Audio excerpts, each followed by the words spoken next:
Hello and welcome to my channel. Well, it's still early in the morning, and I can't go to sleep. And I watched Patty's recent video, and I'm not directly addressing that. And this is going to be about bullies and my thought about bullies. So I'm not going to name names, and it doesn't apply to this. This is going to just be my personal experience with bullies in my life and what I think about them. First off, bullies are cowards. They're always cowards. They're always like a guy that's got to have his sidekick with him. For example, I was military brat, basically. My father was in the military, career military, and until he went to Vietnam, we would move around to different bases and stuff. So you already got that new guy thing about you. You know, you're the new guy, so you're already, sticking out. And you can see from the pictures of me from before and everything, I'm not a huge, strong guy, but that doesn't mean that you're not tough on the inside. It just means that you're going to get picked on a lot of times. So I have personal experience with bullies. And one of them was when we moved to Texas.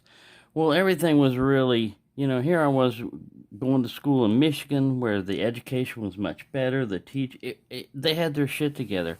And then I come to Texas and oh my God, they don't even know who the president is. They speak an entirely different language. Yeah, it's in America, but it's Southern drawl, so I didn't know what a y'all was or what deal was, and these are words that are not in the English dictionary, but they're commonly used around here. So because I spoke funny and everything, occasionally you're going to run into bullies. And in this case, it was like second grade or third grade.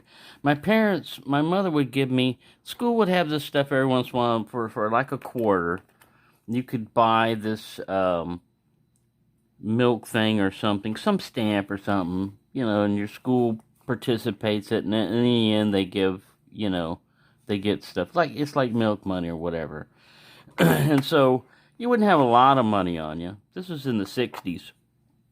So this is when segregation first started being enforced, when they would bus, basically, it was, since ours was a predominantly white school, they bussed in two black kids, and then I guess two white kids went to an all-black school. Boy, but they had a story to tell. But anyways, this one white kid got with the other black kid, and they were being like bullies, schoolyard bullies. And I just avoid them for the most part, but sooner or later they're going to find you, especially if you're small. So one of them knocked me down and got on top of my chest, and the other one went through my pockets and was taking my money. And, at first, this is like that saying, a hero only dies one death, but a coward dies many. And that is, if you just avoid them and you're worried about them, or you just start handing them. At first, I was just handing over the money after that. It's like they would threaten, we're going to beat you up, and it's like, yeah, here. I don't need this shit anyway. But something sits inside of you. It's like, man, these guys are taking advantage of me. Yeah, they're bigger than me, and they're different and everything. And like one was white and one was black. And I've seen black people before. It's not like I'm afraid of black people or anything. This is just, what particularly happened. And so it just sat inside of me. So finally, I followed the white kid home one day. He didn't see me. I was behind him. I was following him, and I picked up a stick, equalizer, pretty big stick. And I ran up behind him, and I hit him in the back, and I started wailing into him, and he started crying. And this big, tough guy, he started crying and everything.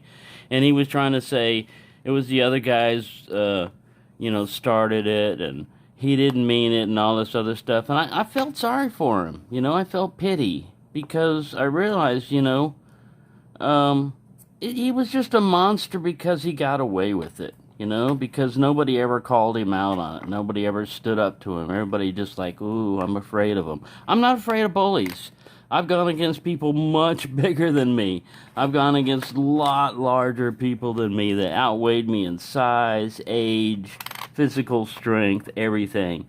And I'm not afraid of them because, if it comes down to it, it's like I said, it's a matter of principle thing. If you're tough on the inside, you're not going to let these small-minded people get to you. Now, we all get pissed off. I mean, we all react, and we all, respond. And you can tell when a person doesn't have a good argument when they start doing personal attacks, like start making fun of your size or your accent, or, I used to wear glasses, so they'd say 4 eyes.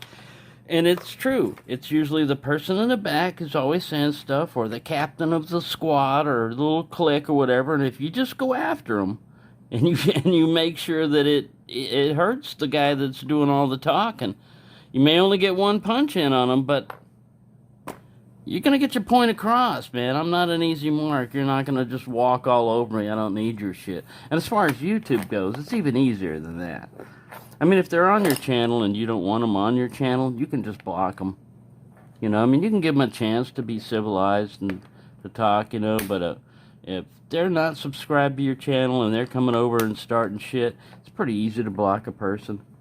And then that just, that settles it, It shouldn't come down to that, but that's what it's there for. So you don't hear their crap all the time. If they're not going to be reasonable and they're just going to come over and start shit, then, nah, man. These channels should be for enjoyment and fun. Now, I know I'm violating that rule by, putting up this video, but still, it is knife related, and it's talking about what I'm going to try to do on my channel is be happy, but we can't. We're human beings. We're not always happy 100% of the time, and if you are, you're on something, and you need to share. Because, yeah, that's just not right. But we have our ups and downs, and we have a choice of what we can see and what we can watch. And for me, speaking to you, the viewer, personally on this one, I'm not going to put it with bullying on any form, on my channels. I mean, you can have disagreements, and we can joke around and stuff like that. But if one person comes in and starts picking on another channel, on this over here, and starts slamming names or whatever, I'm not going to put up with it. I'm not afraid of anybody, either on YouTube or in person, We're all human. We all have the same weaknesses and frailnesses as any other human, Even Goliath was a giant, but who took him down? David, so. With what? A slingshot. So, yeah. Anyways, there you go. Not a big row or a big upset or anything. I just thought I'd put that one up there because I watched Patty's video, and I could tell it upset him, and I don't like it, because he's such a great guy, and he's what I'm not like, oh, I'm a Patty fanboy and everything. It's just like he is like a model of what you should set a knife channel for. And I'm not saying he's like the perfect channel or he's a perfect person or anything. It's just that he brings passion for whatever he likes. Like if he gets a knife, it doesn't matter what it is. If he likes it, he tells you how much he likes, the bone on it, and he gets into it. And if anybody wants to make fun of his accent, well, I like his accent, I mean, he's from another country. Not everybody's going to speak just like you, And if they did, they'd be boring. So, it's just like Nick Shabazz, when he would come out, people would say, oh, he talks like a circus clown or a circus carny or whatever. So what? I mean, that's him. That's it. That's the way he is. And to me, making fun of somebody's, the way they speak, that's not a valid argument. That's what they call like an ad hominem attack. You're attacking the person rather than the idea. Because you can't attack the idea. You don't have anything against it. Anyway, there we go. I don't want to make this a long one or anything. They still keep sending me email message saying it arrived in Dallas, it departed Dallas, so I will have another knife to show you soon, hopefully. I still have to get to my post office, and then the next one has to be saying, out for delivery, and I haven't seen that yet. I haven't seen it arriving to my post office or out for delivery. I'm hoping that it does. And then if it does, I have to wait up until like 11, 12 o'clock in the afternoon. It isn't even 6 a.m. yet. I have to wait that long, like another 6 hours. And I guess I should sleep sometime in the meantime, but there you go. That's what's happening over here in a nutshell with the nuts. I'm going to go get a acorn so I can have a nutshell. Have it sitting there. I hope you're enjoying your day and having a nice time. And don't let things get you down. Don't let things stress you down. Life's too short to be miserable all the time. I mean, it's okay to be miserable once in a while, but not because someone's trying to make you miserable. Fuck them. I mean, I don't like to get too crude and rude with my language and stuff, but I will. I will occasionally, you know, that's just the way it is. That's why I marked it not for children on these videos, you know. It's not for children, this is adults. This is the way adults talk. We're not afraid of words. So there you go. Don't let the angry mermaid get you. Thank you for watching, and have a nice day.